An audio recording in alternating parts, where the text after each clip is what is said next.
mean, playing Derek is a pretty big departure for me. He's an absolute maniac who is, high on power, high on money, and high on many substances. So I typically try to stay away from a lot of those things myself. But it was just going into the headspace of somebody who is just on a tear, and his ego and narcissism are just like firing at levels that no one should ever experience. It was, it's a lot. It's exhausting, but it's really fun to just tap into a whole other side of yourself that you didn't know existed, and you kind of find out it's scary that it can't exist.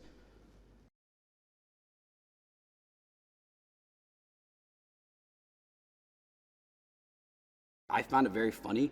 I think that there's like a real dark humor that's kind of throughout, and working with David Ayer as well, he's got a very dark sense of humor that he pulls out of scenes and moments that are very unexpected. So I thought it was just an enjoyable read. I think that the story of revenge and like what does justice really look like, what does one man's justice look like compared to other people's, and just kind of what violence and destruction can become if you let vengeance kind of take hold of you.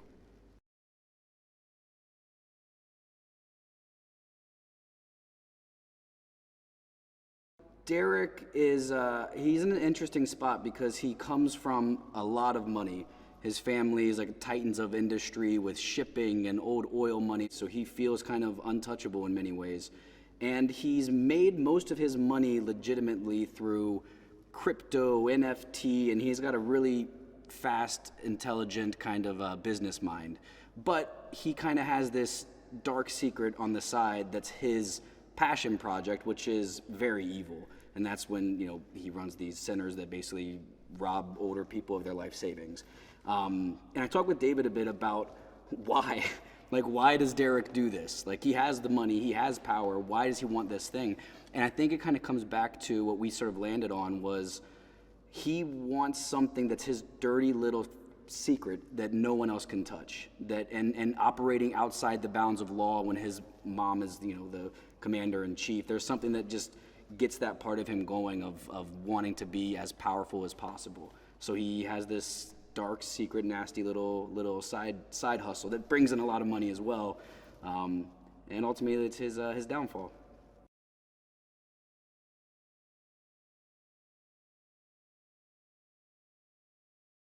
Working with David has been incredible. I mean, we go from shooting a scene where he'll come up and give you like 2 words of direction about like, tell him about the machine elves. And you're like, the what? He's like, the machine elves. Like when you smoke DMT and you go to the other dimension, the machine elves mock you and then you go back. So tell your mom about that, which I think is very funny and dark and very Derek-like. And then the next moment he'll come to you and he'll tell you, like the piece of direction he gave me in one of the scenes with Gemma, who's playing my mom, he was like, all of us just want to love and be loved with the tools that we have.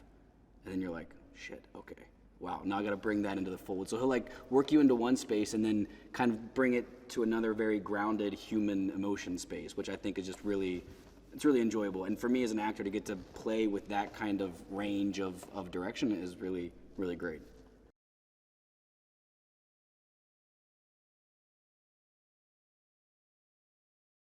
Dave and I had a few conversations about this as well, and I think that there's a part of Derek that is projecting his father onto Westwild, and kind of he's in a position of power over Westwild. So there's a part of Derek that enjoys just messing with Westwild and kind of making him do whatever he wants. In a way, it's kind of like that thing of being more powerful than your father and wanting to like supersede everything that they do and become a better version of them. So I think that he projects a lot of that onto Westwild.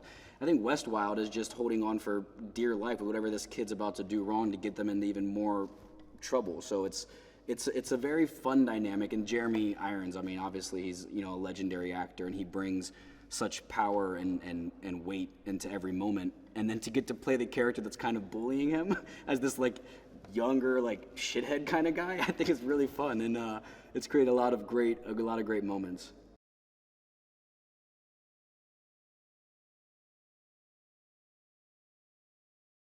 Derek, when we start this film, feels invincible. He feels that no one can touch him, nothing can bring him down, and at first it's a nuisance. It's like this and he says it in the script, I say that he's a crash test dummy with a gun. And that's kind of what he views Clay as for most of the movie, until he's literally blowing open the doors and taking care of business. So I think that, you know, it starts off being a nuisance, and basically Derek's a guy where he just is like, it's not my problem. Like, I pay people stupid amounts of money. You guys fix this. Like, don't bother me with all this nonsense. Like, yeah, some guy who got pissed off. Okay, cool, whatever. Like, go do your job. And that's very much Derek's mentality until it's inescapable and everything comes crashing down.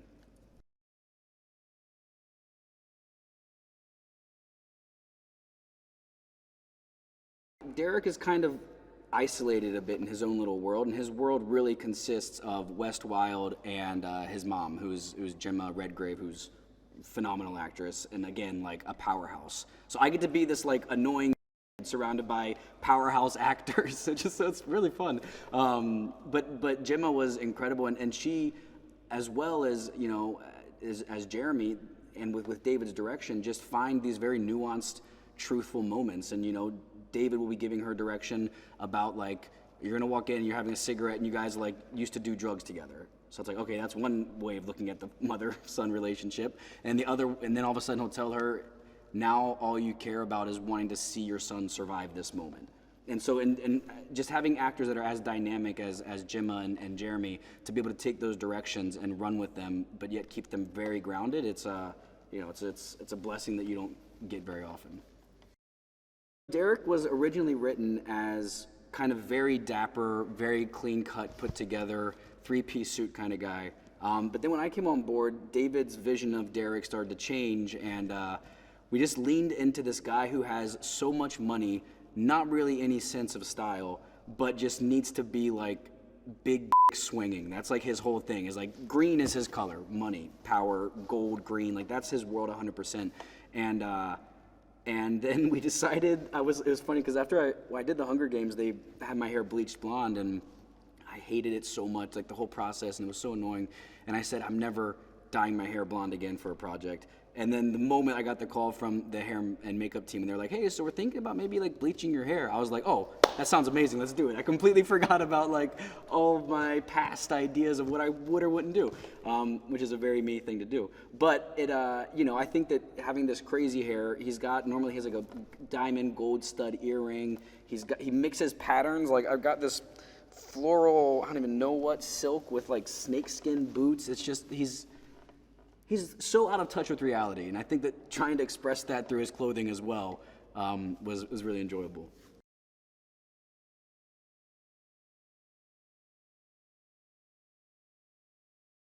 I only got to shoot one scene with Jason. He's a delight. He's an absolute workhorse, and that guy is like a fine watch. It's like perfectly tuned. He's always on it. He never misses a beat. And you know, from every time that I was shooting my scenes, he was on the second unit action stunt team killing hundreds of people. Like, this man was just nonstop working. But I didn't get to spend a lot of time with him, unfortunately.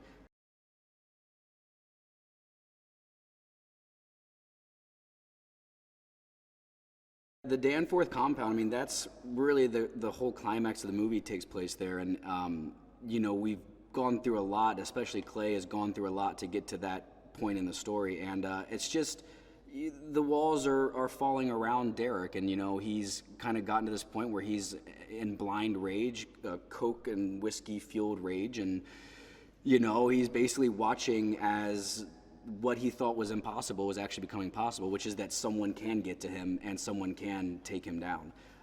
But it's a monster. I mean, you know, it's probably like 18 pages of the script happened there in that compound, including multiple huge scenes between me and Gemma, where I'm, you know, pleading with her and begging her for her love, and it's just like tempers at an all-time high, like voices cracking, like emotionally very, very strenuous. And we did one take. It was like a 6-page scene, maybe 5-page scene, and we did one take where David wouldn't cut. He would just reset and reset and reset. It ended up being like a 30-minute take without cutting. And we're like, my heart was pounding, I was dripping in sweat. It was just very like physically exhausting. But I enjoyed it. It's really like when you get to a point where you do a take that's that long and you're just worn so far down, you find new things and like you express things in ways that are differently than you normally would approach them. So it was a joy and a mountain to climb for sure.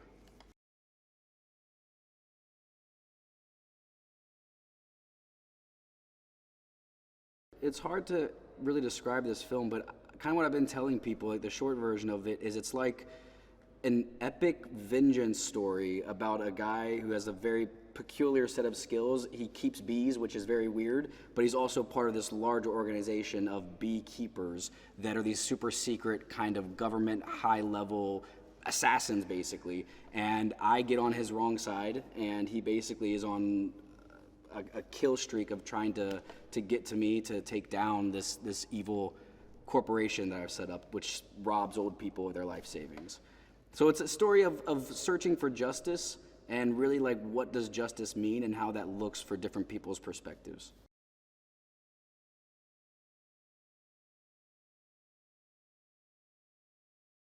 You know, I think that this film obviously is going to have insane sequences of action, you know, with Jason at the helm and just kicking ass and cars exploding. And it's going to have all of that stuff and done in a very unique, dynamic sort of fight choreography way. But then also, it's just a badass story of vengeance about one man whose desire to bring justice to someone. He'll stop at nothing. And so it's that. It's also funny, I think. Maybe it's just my twisted humor, but I think it's darkly funny. And my character is so ridiculous. He's laughable in so many ways, but always grounded in reality. So it's a dark, grounded action comedy that's hyper violent.